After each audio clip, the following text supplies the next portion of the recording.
All right, so yesterday we talked about linear programming and what the corner points represented and how in business and other fields those corner points are used to find maximum or minimum values.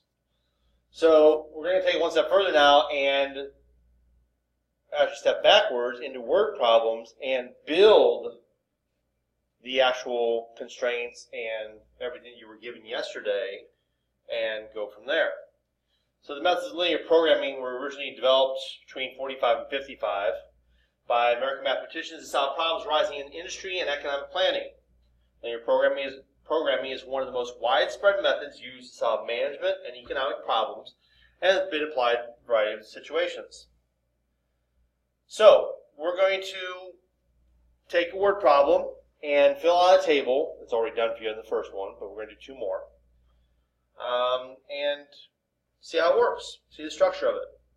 So, Mr. Gilbert, that's me.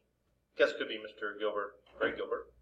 Plans to start a new business called River Explorers, which will rent canoes and kayaks to people to travel 10 miles down the Merrimack River. So there's going to be canoes, kayaks. Located in Castlewood State Park. He's got $45,000 total to purchase boats. He can buy canoes for $600 and kayaks for $750 each. His facility can hold 65 boats. Canoes will rent for $25 a day, and the kayaks will rent for $30 a day. How many canoes and kayaks should he buy to earn the most revenue, to make the most money?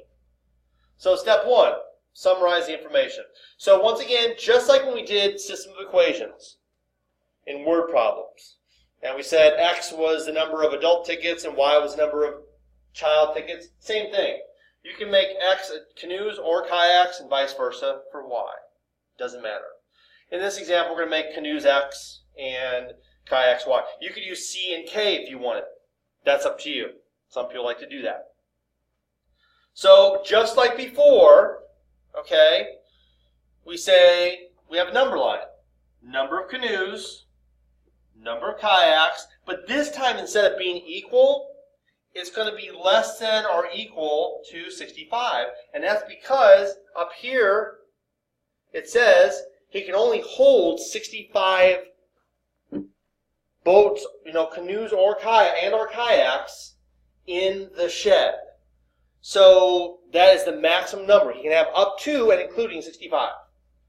So the combination of canoes and kayaks, anywhere from 0 canoes to 65 kayaks, 65 canoes to 0 kayaks, and everything in between must be less than or equal to 65. So if you come down here, that's our first sentence. Just like we did with the word problems a few sections ago.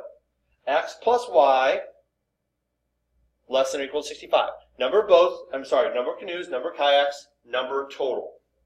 Now, just like we did the ticket prices and the value of it, same thing. Canoes are $600, kayaks are $750. It's got to be less than or equal to 45 grand. Why? Because it says he's only got 45 grand to spend. So that's our next line right here. 600x, the value, price of a canoe, plus 750y, the price of a kayak, must be less than or equal to 45 grand because that's all he has.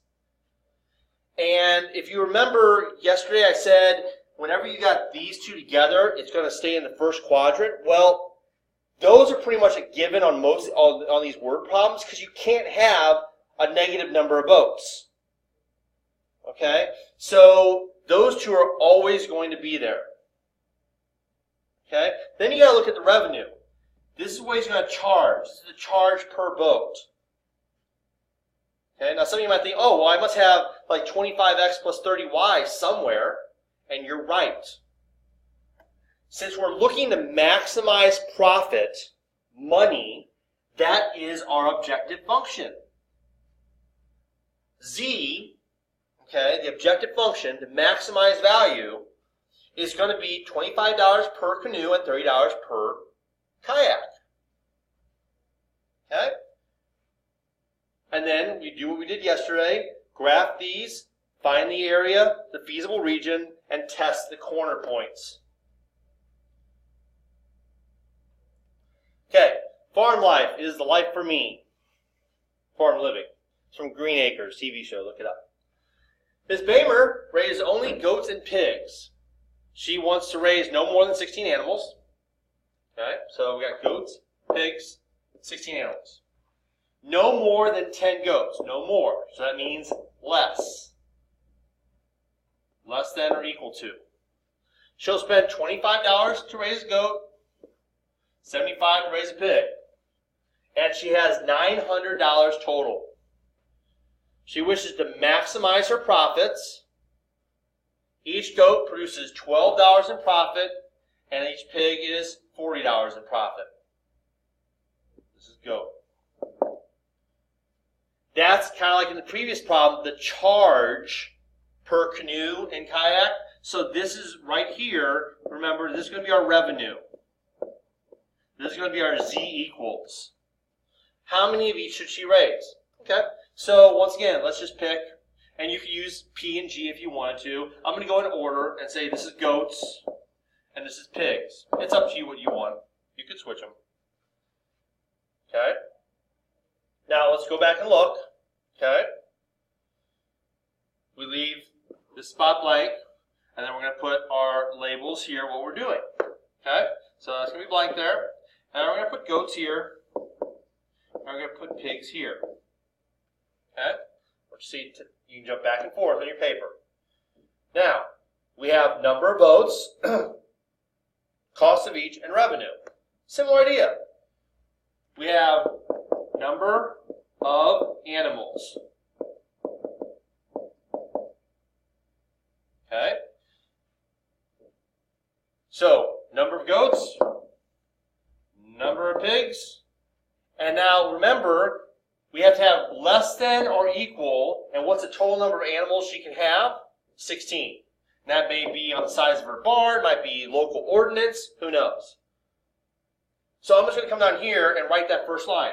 What we're talking about. X plus Y must be less than or equal to 16. Okay?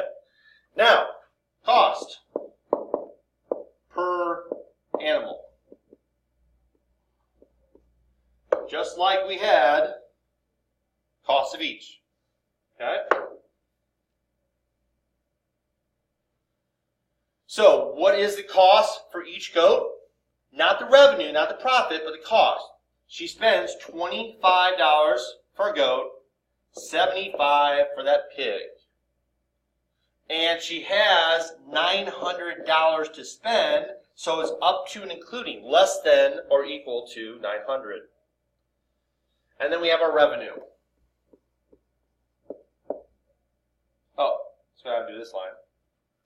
25 cost per goat plus 75 cost per pig, Y, must be less than or equal to 900.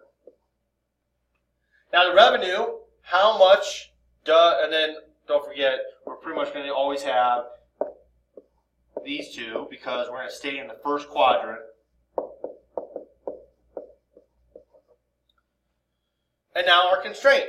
Well, she's going to make $12 per goat and $40 per pig.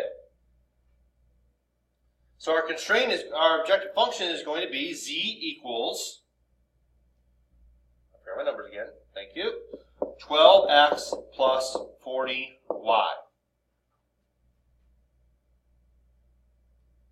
Okay? And once again, how would we do this? We would graph all four of these lines, really just two of these lines, because these two just mean graph the first quadrant. So we graph those other two lines and shade in the first quadrant, find our feasible region, find our corner points, and test all four,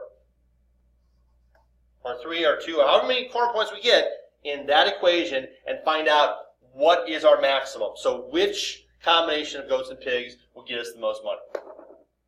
Okay, example 3. How many to make? The Murrow Manufacturing Company makes two kinds of plasma screen television sets. It's got the FlexScan for $350 profit, and panoramic $500 profit. Okay? Now, notice that we're putting the revenue in this problem early. Profit and revenue, okay? Think about those together. So on the assembly line, FlexScan takes 5 hours and Panoramic 1 takes 7 hours to build. The cabinet shop spends 1 hour for the FlexScan and 2 hours on the Panoramic. Both sets require 4 hours for testing and packing. On one particular production run, the Miro company has available 36 work hours, 900 work hours for the cabinet, and 26 work hours in the testing and packing department. How many sets of each type should it produce to maximize profit? Okay, so once again, we just choose, I'm going to make this FlexScan, and it's going to be Panoramic. Okay, so when we're setting up our items, our constraints, okay, and remember we got Flex and Pan here, all right? So we have to look at what kind of things we're talking about. Okay, so this is going to wait till the end, the profit. So let's get into the first thing we see. On the assembly line, it's 5 hours and 7 hours. So our first thing is going to be assembly line. Okay? And it takes 5 hours for the FlexScan and 7 hours for the Panoramic. Okay? Now, we have to kind of jump down and look, what is their amount of time available on the assembly line? Well, that's going to be 3,600 hours. And they can't go over that, so it's got to be less than or equal to that. Now we jump back up to the top. We've got assembly line. So if you want to, you can even come up here and shade that or something and say, okay, now cabinet shop. So that's the next thing we're looking at. We're looking at the cabinet shop. And what's the stipulation there? Well, it takes 1 hour for FlexScan and 2 hours for the Panoramic. Now I have to jump down again, and if you want, say, okay, we already got the assembly line, and it says right here, 900 hours for the cabinet shop. Well, once again, that's the maximum number of hours they can work, so we do that. Now our last is testing and packaging. Testing and packaging.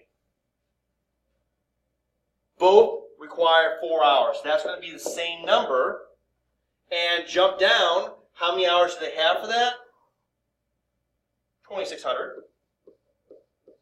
And less than or equal, because it's got to be less than or equal to that. And then I kind of ran out of room, so remember, we're always going to have our x is greater than or equal to 0, y is greater than or equal to 0. Ignore that comment because we haven't written our constraints yet. I was getting ahead of myself.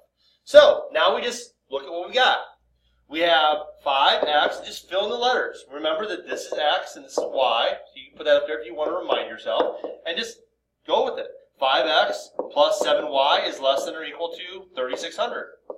And 1x, or just x, plus 2y is less than or equal to 900. And 4x plus 4y is less than or equal to 2,600. And now comes our magic region 1. Okay, that keeps everything in quadrant 1 for us, right there. These two constraints together give us quadrant 1. And now, for our z, we go back up to the very first line we saw and see that the profit is going to be 350 for Flex and 500 for Panoramic. So z is going to be 350x plus 500y.